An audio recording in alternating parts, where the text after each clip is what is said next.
Senhoras e senhores, preparem seus úteros errantes, suas convulsões performáticas e, claro, a delicada histeria que insiste em não morrer, mesmo sendo declarada clinicamente extinta, porque hoje nós vamos passear pelas avenidas pomposas do século XIX, onde a ciência usava cartola, a política usava batina e a histeria, bem, a histeria vestia espartilho.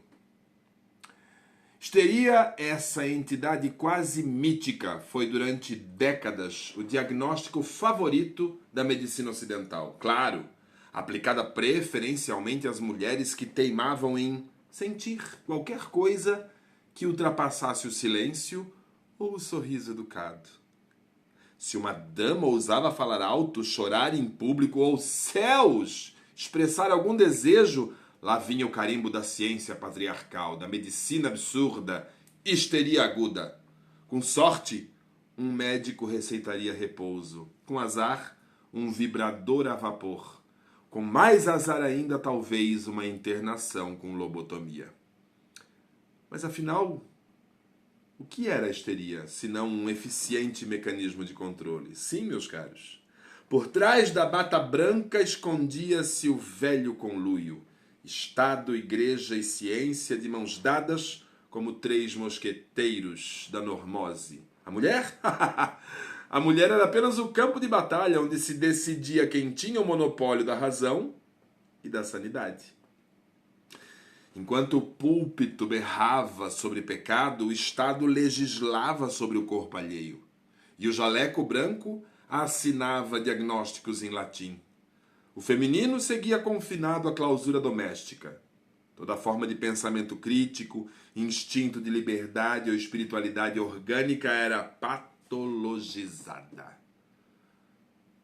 O útero, aquele inocente órgão reprodutor, foi elevado à categoria de vilão errante. Sim, diziam que ele subia à cabeça como um balão de gás, causando delírios, visões e, claro, vontade de votar.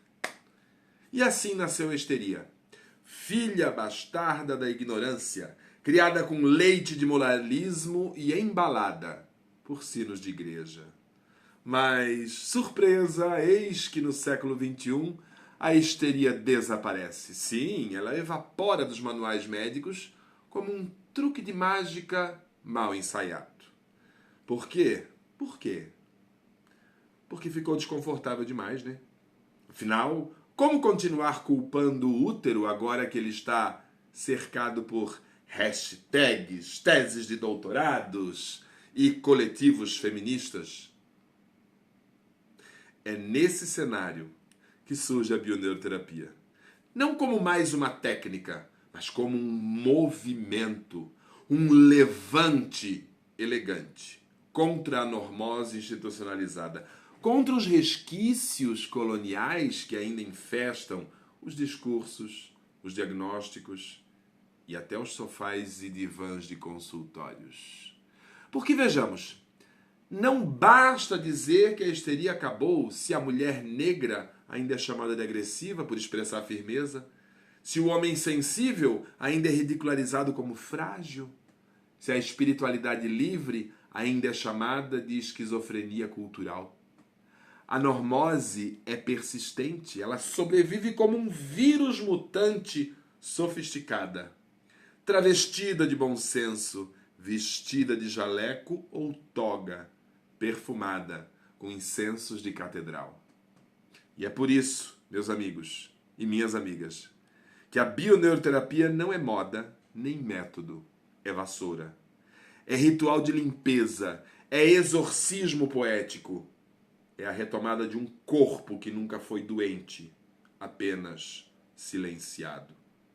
É a ciência que escuta o tambor, a psicanálise que dança com o orixá, o útero que, enfim, encontra seu lugar, não na cabeça, mas na história.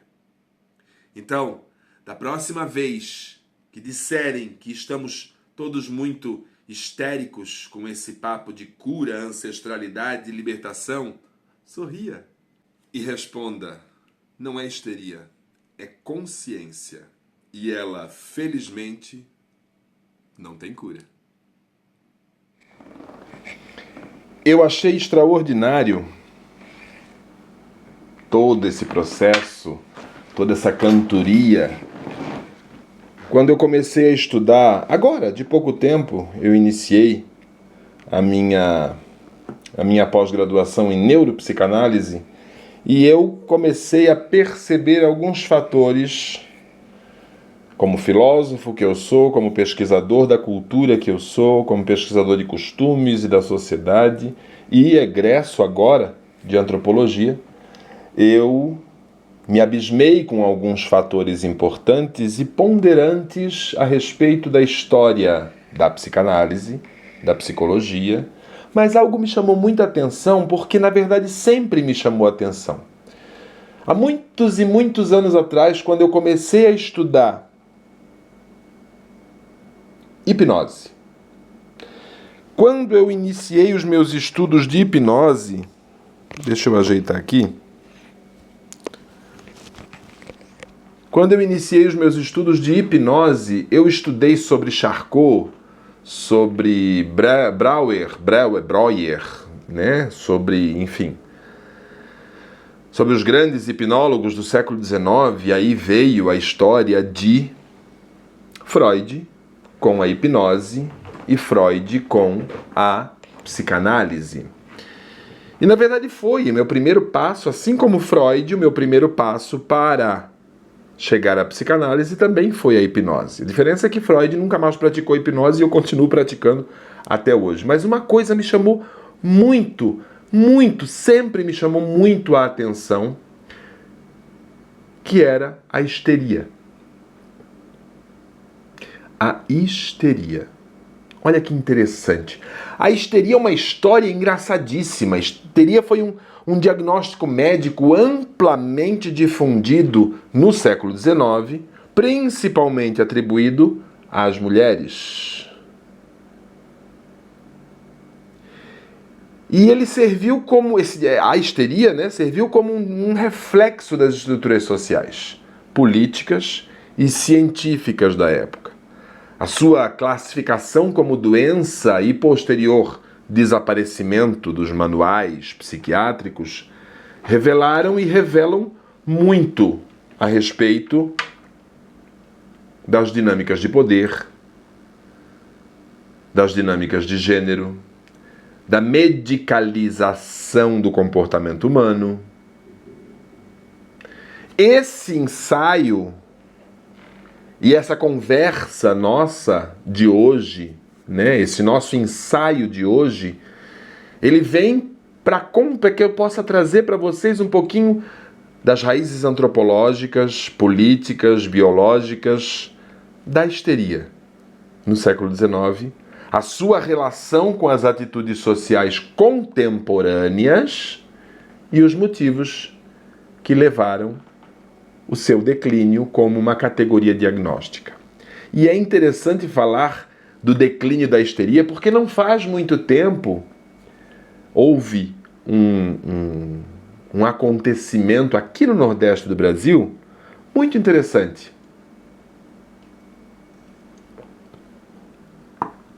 Que fala onde as pessoas os médicos, né, os psicólogos e psiquiatras que vislumbraram o acontecimento, engraçadamente chamaram de histeria coletiva.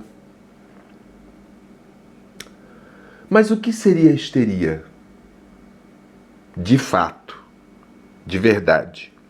Veja bem, no século XIX, a mulher na sociedade ocidental e boa parte também da sociedade oriental, porque não se iludam, né? Especialmente a europeia e a norte-americana, era profundamente patriarcal. As mulheres eram vistas como seres frágeis, emocionais, biologicamente inferiores, destinadas apenas à maternidade. Qualquer desvio desse padrão, como demonstrações de insatisfação, rebeldia, sexualidade, era frequentemente medicalizado como histeria.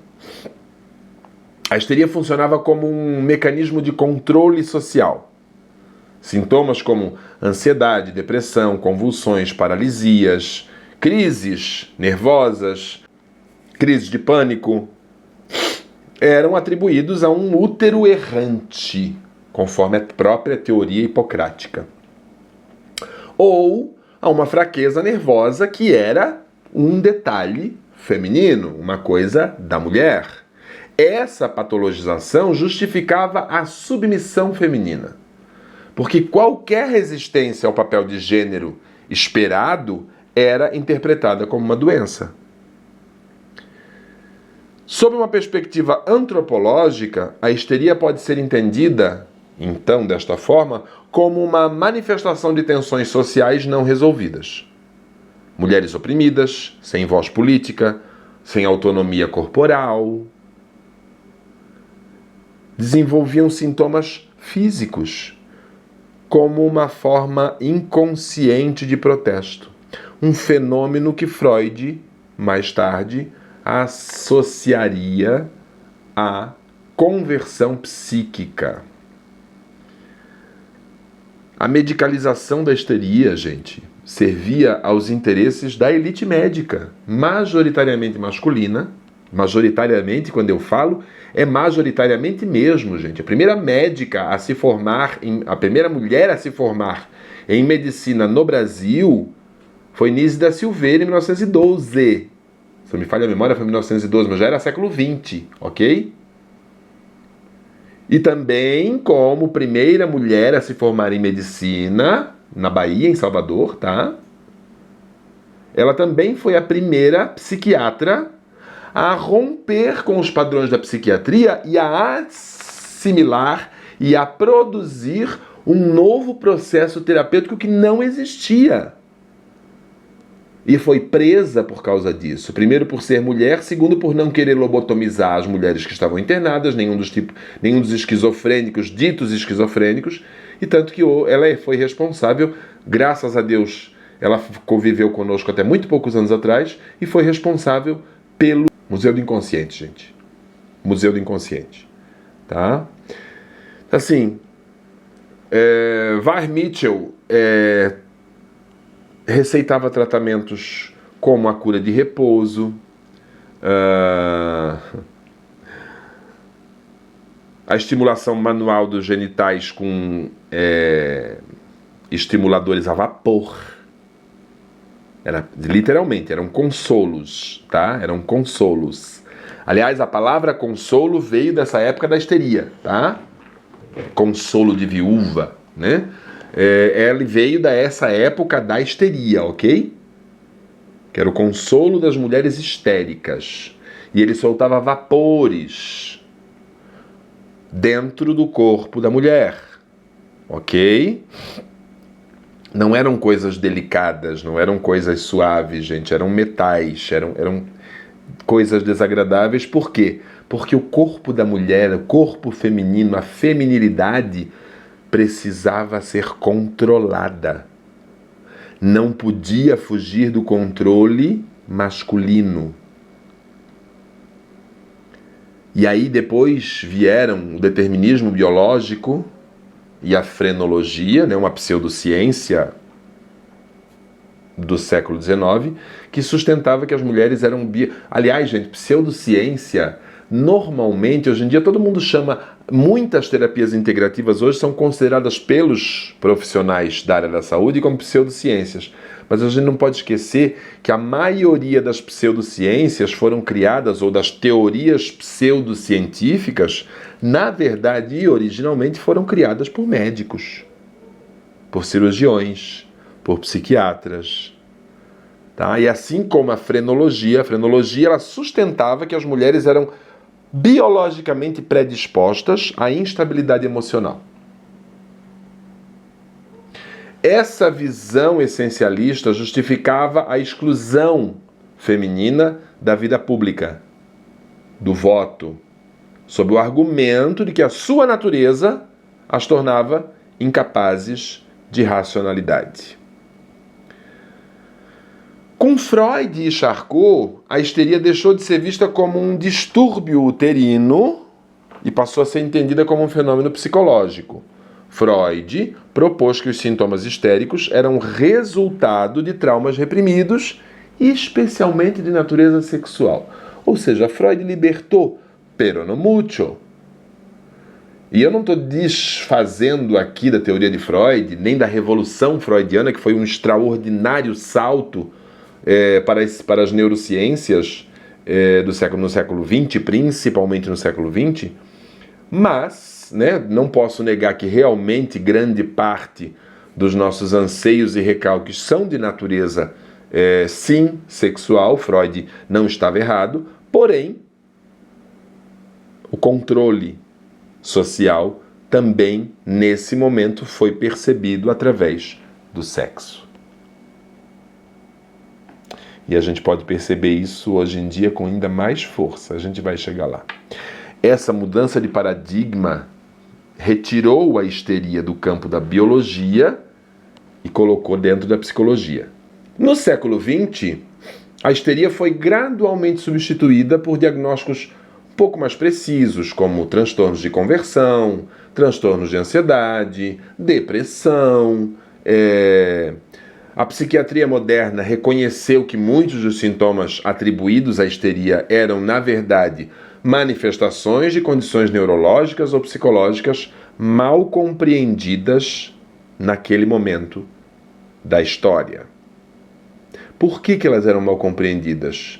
Porque não tinha tecnologia? Não, porque não tinha vontade, não tinha desejo. Porque hoje existem muitas mulheres psiquiatras, porque hoje existem muitas mulheres neurocientistas, porque hoje existem muitas mulheres geneticistas, porque hoje existem mulheres ocupando lugares que podem fornecer informações que não sejam machificadas, ok? Com as lutas femininas do século XX, e gente, eu estou falando aqui de mulheres que eram assassinadas dentro dos manicômios por causa de histeria, de mulheres que eram assassinadas dentro de casa, de mulheres que eram aprisionadas no porão ou no sótão de grandes palacetes.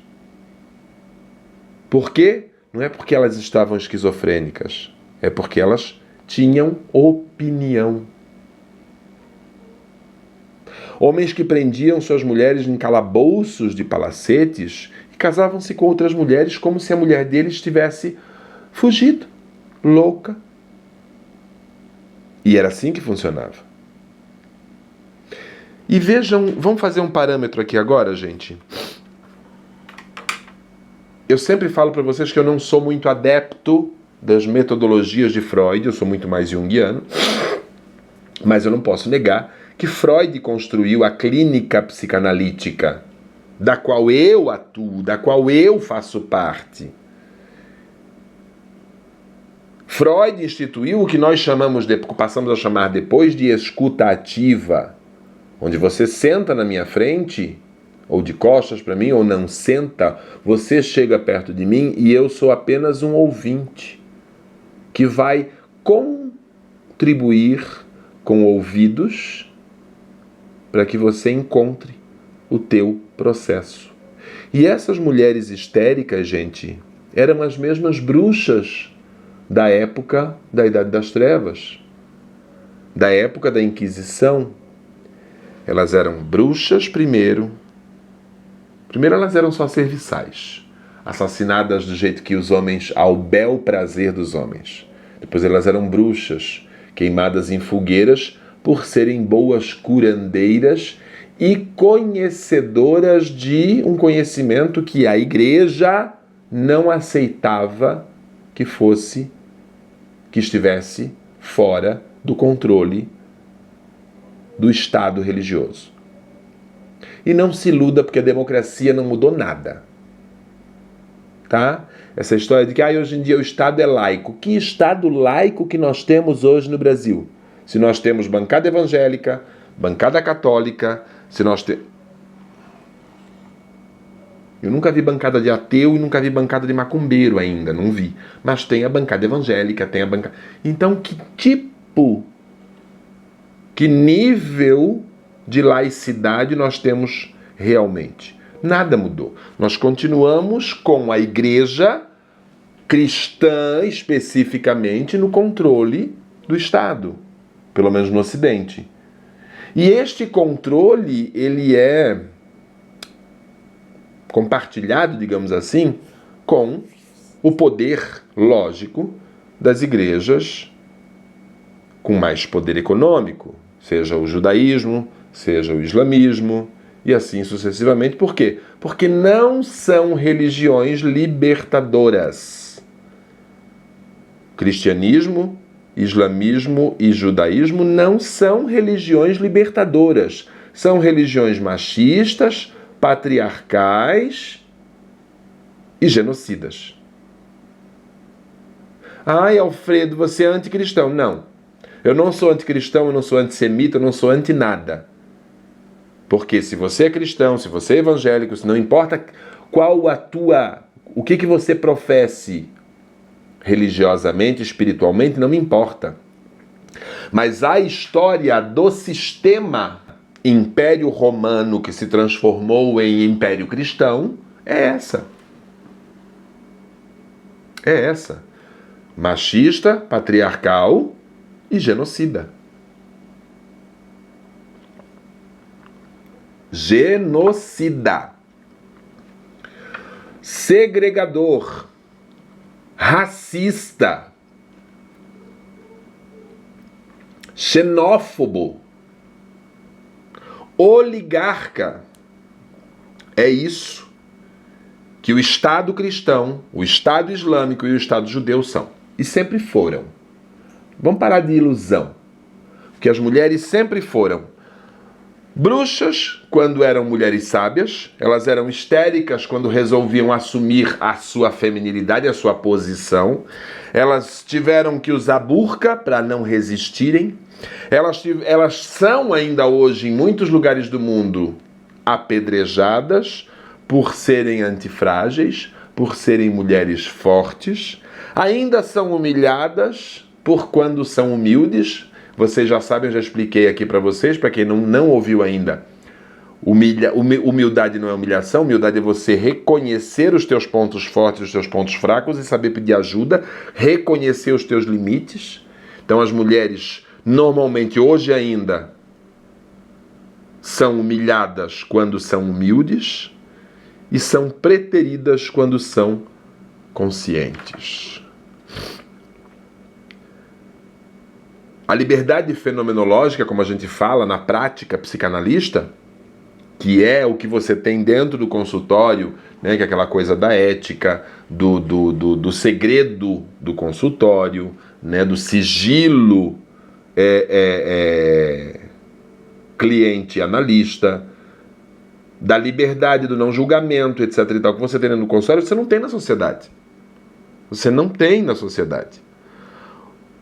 E eu vou dizer para vocês que não tem nem no consultório em muitos momentos.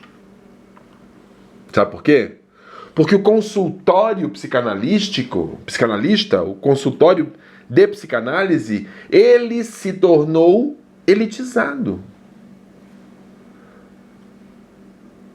O que foi dito? Como os pobres e as mulheres eram internados em hospícios, internados em manicômios, internados em sanatórios, em casas de saúde, sofriam choques elétricos, lobotomias, etc. e tal, dizer que você precisa de um psiquiatra passou a ser um estigma.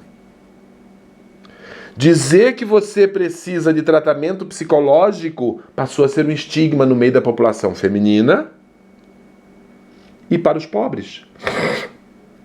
Por quê? Porque os pobres, e eu estou falando pobre é classe baixa e classe média, tá? Não se iluda, porque classe média também é pobre. Eles não tinham condições de fazer tratamentos, de fazer viagens, de pagar bons médicos. Então eles eram internados e esquecidos lá, igual prisões. Igual prisões. O consultório elitizado, ele tornou impotente o cidadão comum ir. Pelo preço da consulta, pelo preço da sessão, pelo preço do processo. Os valores, o consultório elitizado, a medicina elitizada tornou impotente o cidadão comum ir a um consultório para ver um analista, para ver um psiquiatra, para ver um médico, para ver um dentista. E isso hoje ainda é assim. Não mudou não, gente. O SUS facilita muito a vida, mas não mudou nada. Continua do mesmo jeito. O terapeuta do pobre, o terapeuta da mulher marginalizada, o terapeuta da mulher preterida, o terapeuta da mulher histérica de baixa renda, ele era o preto velho, o caboclo, o pai ou a mãe de santo, a pombagira, o Exu. E era no colo do orixá, no sangue sacrificial, no banho e na cura das ervas, que as mulheres encontravam refúgio, paz, acolhimento. E se renovavam no matriarcado, no poder feminino, através das águas de Oxum, da maternidade de Iemanjá, da força, do vigor, da petulância de Iansã. O curandeiro, ele não virou criminoso porque ele matava galinha ou porque ele ameaçava a vida das pessoas, e muito menos porque ele tirava dinheiro dos consultórios médicos, gente. Não. O pai e a mãe de santo, a benzideira, o índio com as suas pagelanças, eles viraram criminosos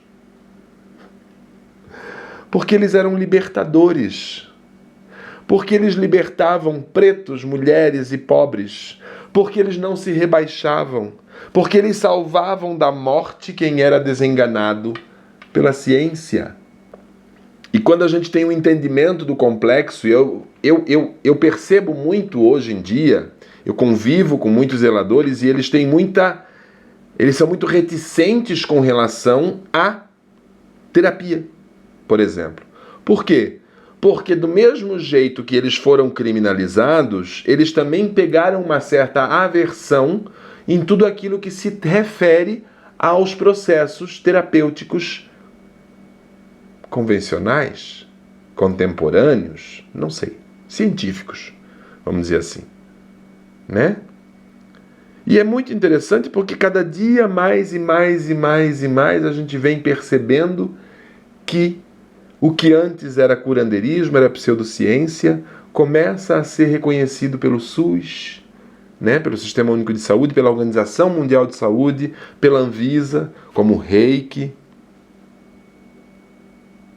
as pagelanças, as benzideiras, as terapias energéticas,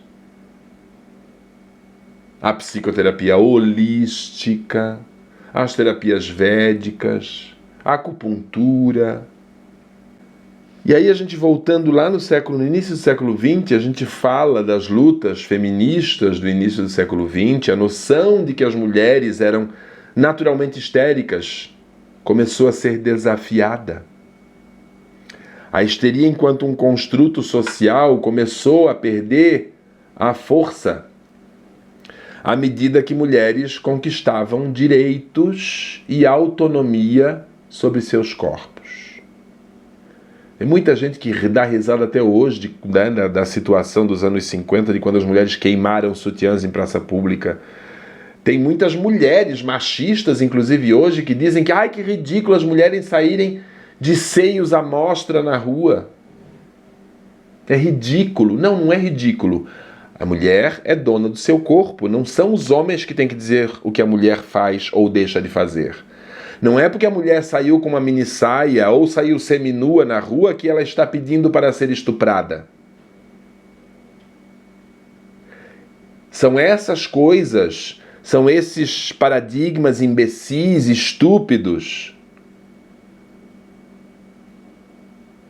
que a bioneuroterapia vem quebrar, rachar, rasgar. Sabe como fala na linguagem caipira? Estoporar mesmo. Sabe? Causar um estupor tão grande que seja capaz de quebrar esses paradigmas de uma vez por todas. Por quê? Porque só dessa forma é que a sociedade começa a perceber que o diagnóstico da histeria e de muitos outros problemas tidos como femininos não passa de um instrumento de opressão e não de ciência legítima. E não se iludam. Não se iludam. Isso existe hoje ainda, isso está incutido de forma estrutural. O povo fala muito de racismo estrutural, mas não. Não é só o racismo que é estrutural, que é institucionalizado. Muito mais coisas existem institucionalizadas de maneira estrutural no meio social. Mas aí o que aconteceu? O sofrimento ele passou a ser uma forma de ganhar dinheiro. Os meus clientes terapêuticos aqui no meu consultório, online ou presencial, eles têm uma reticência, eles são muito reticentes comigo de várias maneiras. Principalmente porque eu não proíbo eles. Eu não proíbo eles de usarem os medicamentos que o psiquiatra deles receitou, que o psicólogo, que hoje em dia psicólogo receita medicação, nunca vi disso. Né? Para mim quem receita medicação é psiquiatra. Para mim quem faz diagnóstico é psiquiatra. Psicólogo não faz diagnóstico. Ok? Psicanalista não faz diagnóstico. Psicólogo não faz diagnóstico. Analista não faz diagnóstico. Tá? Existe uma diferença entre diagnóstico e laudo. Eu estou aqui para te ouvir, para ajudar você a encontrar um caminho, para de repente falar para você, toma um chá disso, uma tintura daquilo, enfim, algum tipo de fitoterapia, alguma terapia natural que não vá ter contraindicações danosas para a tua biologia física. Por que eu estou falando isso? Porque eles são muito reticentes quando eu falo. Isso aqui não está certo. Se você tem isso, se o médico falou que você tem isso, você está precisando tomar essa vitamina, esses minerais, assim, assim, assim. Se você tomar isso, esse problema vai embora. Mas esse problema vai acabar. Por quê? Porque grande parte dos nossos problemas, grande parte das doenças sociais hoje em dia, das doenças normóticas hoje em dia, são causadas por desnutrição. Nós nunca tivemos tanta disponibilidade de alimentos e, ao mesmo tempo, tanta desnutrição social. A começar pelo intelecto. E aí eu vou voltar lá no que eu falei para vocês no início, sobre a questão do que Freud disse, que tudo estava atrelado à questão sexual. E aí foi uma cagada que Freud falou. Mas antes de falar sobre isso, eu quero explicar uma coisa assim, que é engraçado que o machismo é tão estrutural, é tão escondido hoje em dia, escondido escambau, né? Ele é tão institucionalizado, tão perfeitamente institucionalizado hoje. As mulheres, a maioria das mulheres ainda é muito machista. Mas a parte engraçada é que as mulheres ainda hoje são mais diagnosticadas com transtornos mentais e emocionais do que homens. Primeiro porque homem não procura. Tá? Homem não procura. Ele prefere estuprar, matar mulheres, ele prefere torturar, ele prefere segregar, ele prefere humilhar, ele prefere ser violento, ele prefere ser agressivo, ou entrar para a política, ou entrar para a polícia, ou virar jogador de futebol. Mas ele não procura tratamento psiquiátrico, tratamento psicológico, ele não procura escuta ativa, ele não procura entender os seus transtornos. Então as mulheres ainda são. Por quê? Porque o homem manda a mulher para o médico. Ou a mulher, como ela é mais cuidadosa, ela vai procurar um médico. Então existe muito mais diagnóstico de transtornos mentais e emocionais em mulheres do que homens. Sugerindo, acabei de explicar, uma continuidade dessa questão do viés de gênero na medicina. Condições como borderline, a fibromialgia, que até muito pouco tempo atrás fibromialgia era uma doença exclusiva das mulheres. Fibromialgia era um dos sintomas de histeria no século XIX. Tá? Que é a paralisia, as dores físicas, a dor que anda. Tá?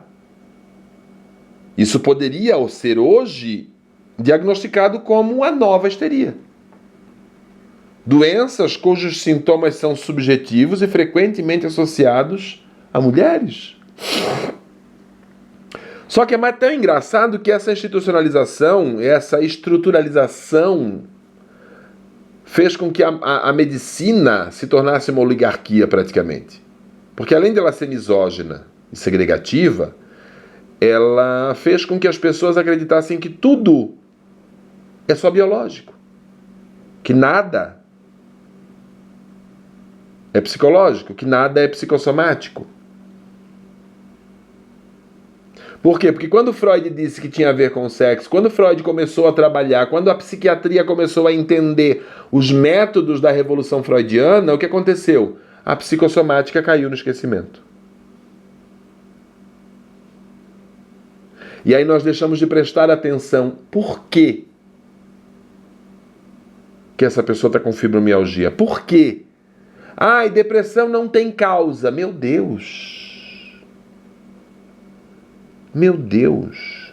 Quando foi que você começou a se sentir um merda? Quando foi que você começou a se... Quando? O que aconteceu? O que ocorreu? A bioneuroterapia, ela vem fazer esse movimento inverso. De trazer de volta essa liberdade, essa capacidade de você ser livre para perceber em você o que causou a tua doença, o teu problema biológico. Por quê? Porque o teu mal biológico, ele é psicossomático. O corpo somatiza o que a mente não é capaz de digerir.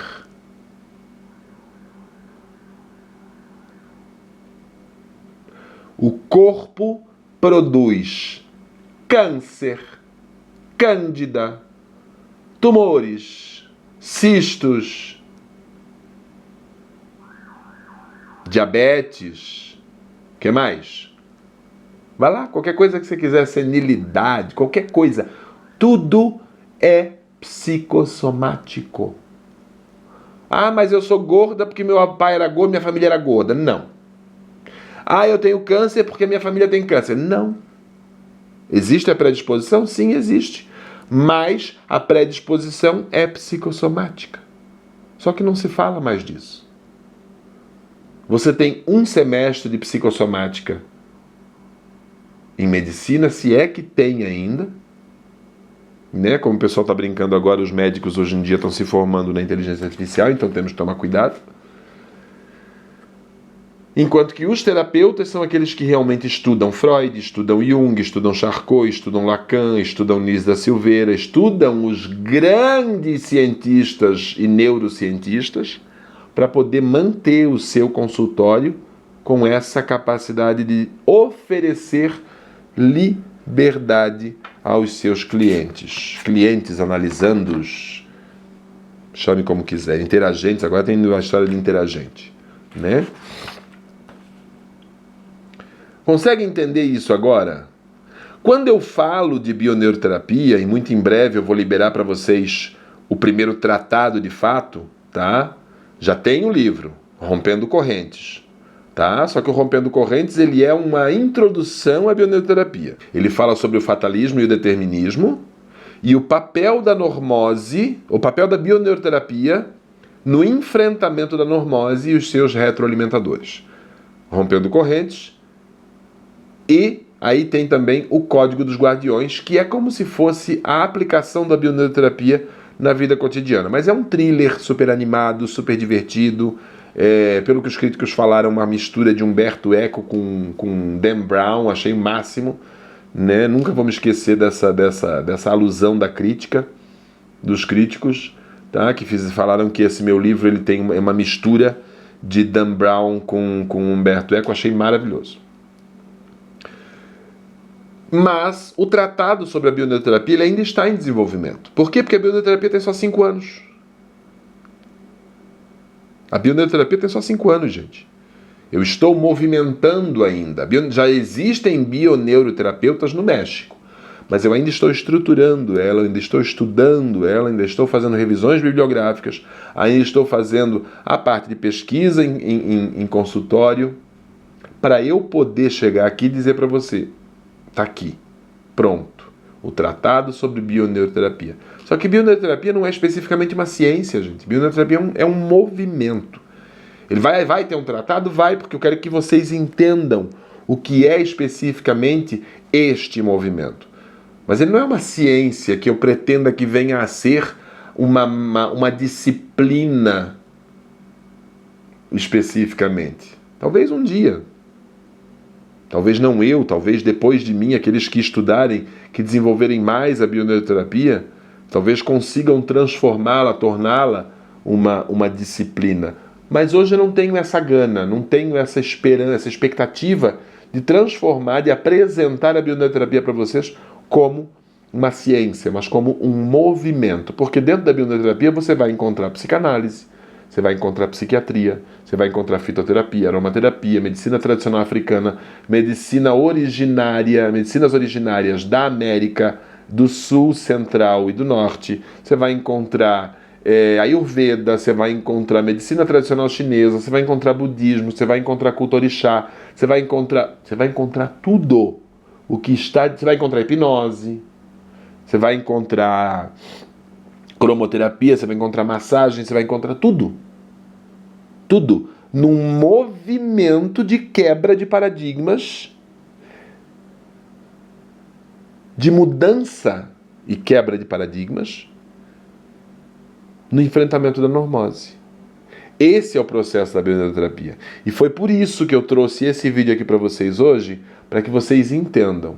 Tá? Eu vou deixar aqui embaixo, na descrição, os links para vocês acessarem os meus cursos, os meus livros, tá? Para vocês terem acesso aos meus livros e aos meus cursos. E também deixem o seu comentário. Não se esqueçam de, se você chegou até aqui agora e gostou, é porque você gostou, né? Então curte, compartilha, manda para mais gente e vamos fazer com que este planeta seja um lugar, de fato, onde não haja mais conflitos de gênero, competição por dinheiro. Aliás, eu estou lançando um curso de Cabala do Dinheiro, agora está sendo lançado por agora, já está disponível a primeira aula. Eu vou deixar aqui embaixo também um dos cursos, que é o Masal Kesef, tá? Que fala sobre a alma do dinheiro, o espírito do dinheiro, tá? E tem muitas outras alternativas, muitas outras opções para você acessar, e eu vou deixar tudo aqui na descrição do vídeo para você, tá bom? Até o nosso próximo vídeo, fique em paz e quebre todos os padrões. Pare, raciocine, pense e não deixe que as pessoas digam para você quem é você. Só você pode saber quem você é.